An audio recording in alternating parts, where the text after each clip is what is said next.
Hi, I'm Paul Friedman. I'm the founder of the Marriage Foundation. The topic now is my husband never believes me. You know, what's really going on here is that it hurts your feelings. And one of the things that I discovered, I used to be a divorce mediator. That was over 23 years ago.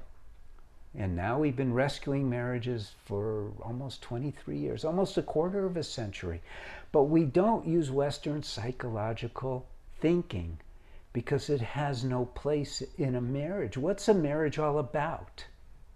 It is all about love. It's all about understanding. That's a manifestation of love.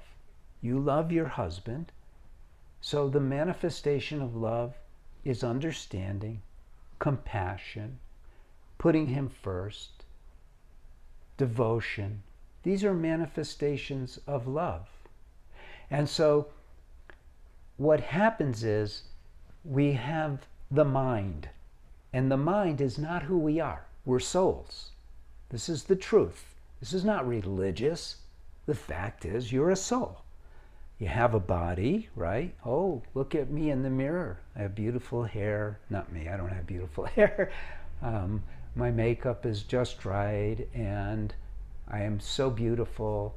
And that's the body that you're looking at. But that's not you. It is a part of you. But there's a hierarchy here. So you have a body, and who is judging this body in the mirror? It's not you, it's your mind. The mind is a possession of yours also. You use it to judge what's going on in the world, to see things, hear things. You see all the senses come into the mind. So you have a mind. This is really important.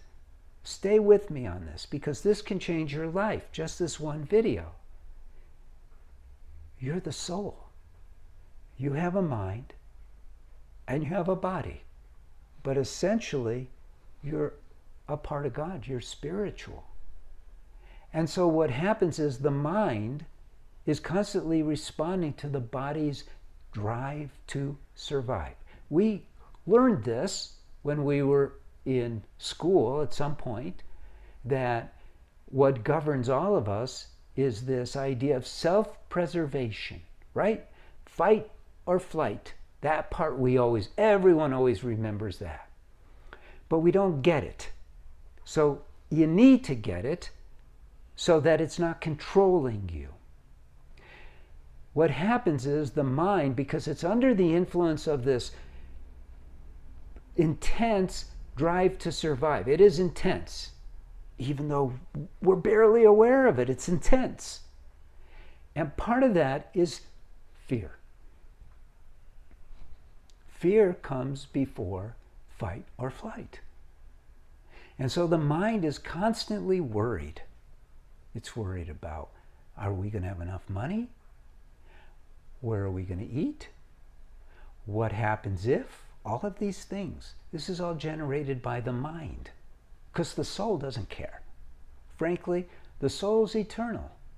But we're in this creation, in a body, with a mind, and so we get scared.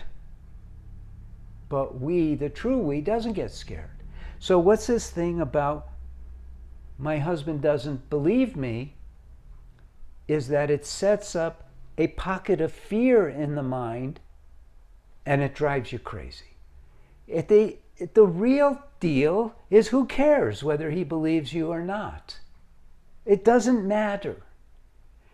Because your marriage isn't conditioned by him believing you or not. Your marriage is supposed to be conditioned by only one thing: learning to love him unconditionally. You don't worry about whether he believes you or not. You don't worry about whether he likes your new dress or not. You don't care. Of course, there's a part of you that does care. But watch that part. Don't be that part. You be the part that loves him in spite of his flaws.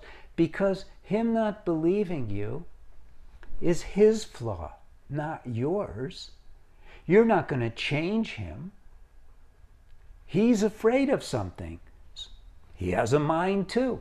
He has a body too. So he also has these pockets of fears. And this particular one is where he doesn't trust to a certain degree. Of course, there's mutual trust, but to a certain degree, none of us trust anyone 100%, as much as we want to. So obviously, you want to be careful. You don't want to poke him where he's sensitive. You don't want to do things that's going to arouse suspicion. You want to be considerate of him because you love him. Is he wrong to distrust you? Sure, of course he is. But you don't point it out. That's not what you do. When you love someone, you don't find their flaws and then grind those flaws. You pad where the sensitivity exists. If there's a wound on the body, you pat it. You don't poke it. So if he's not believing you, do your best to be believable, of course. But don't freak out about it. Don't let it determine your course of action. That's the most important. Your course of action should always be to love him. If you take his not believing you and you let it affect you, it changes everything in your marriage. It undermines the very reason why you married him. To be happy, to feel love, to have harmony. That's why we get married.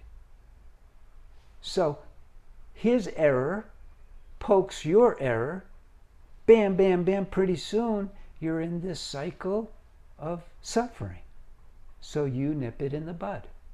When he doesn't believe you, don't go, why don't you believe me, blah, blah, blah. Don't do that. And say, well, I'm sorry, but that's what happened. Or whatever the case may be. But not with a idiot attached to it. But knowing that he's sensitive, be considerate of him. And let him know, honey, you can trust me. I love you. I would never do anything that will undermine that love intentionally. Soothe it. That's the aloe that you put on that wound. You see? Is he right or wrong? Who cares? Are you right or wrong? Who cares? You got married for love. That's why you got married. Now, if you've been following and you like our approach to marriage, maybe you want to be a marriage counselor. I'm recruiting them now. We are recruiting them now. We're training marriage counselors. We have a great program. You learn so much. You get the course for women. You get other courses. You get communication. You get a book. And you get the course. And it's inexpensive. It's $99 a month. That's all it costs. And you could cancel anytime you want and stop spending the $99. The full course, if you want to be a professional, is 24 payments. If you're clergy, it's only 12 payments. And you will know so much about marriage. It's incredible. And we want you. And then we have a referral program coming up where people come to us and they say, who uses your stuff? We need to meet with somebody. Totally understandable. They don't want to take the course. They just want to meet with somebody. And then what we do is we'll sign them up. They pay us, and then we hire you to meet with them. It'll be beautiful. It's pristine. So I'm Paul Friedman. I founded the Marriage Foundation. I hope you like this video. I hope you share this video on social media. And I hope you leave a comment if you want. And we're here for you. God bless you. Take care. Hope to see you again. And please live your marriage for the purposes of marriage. Happiness, love, and harmony. They're yours. It's your birthright. God bless you. Take care.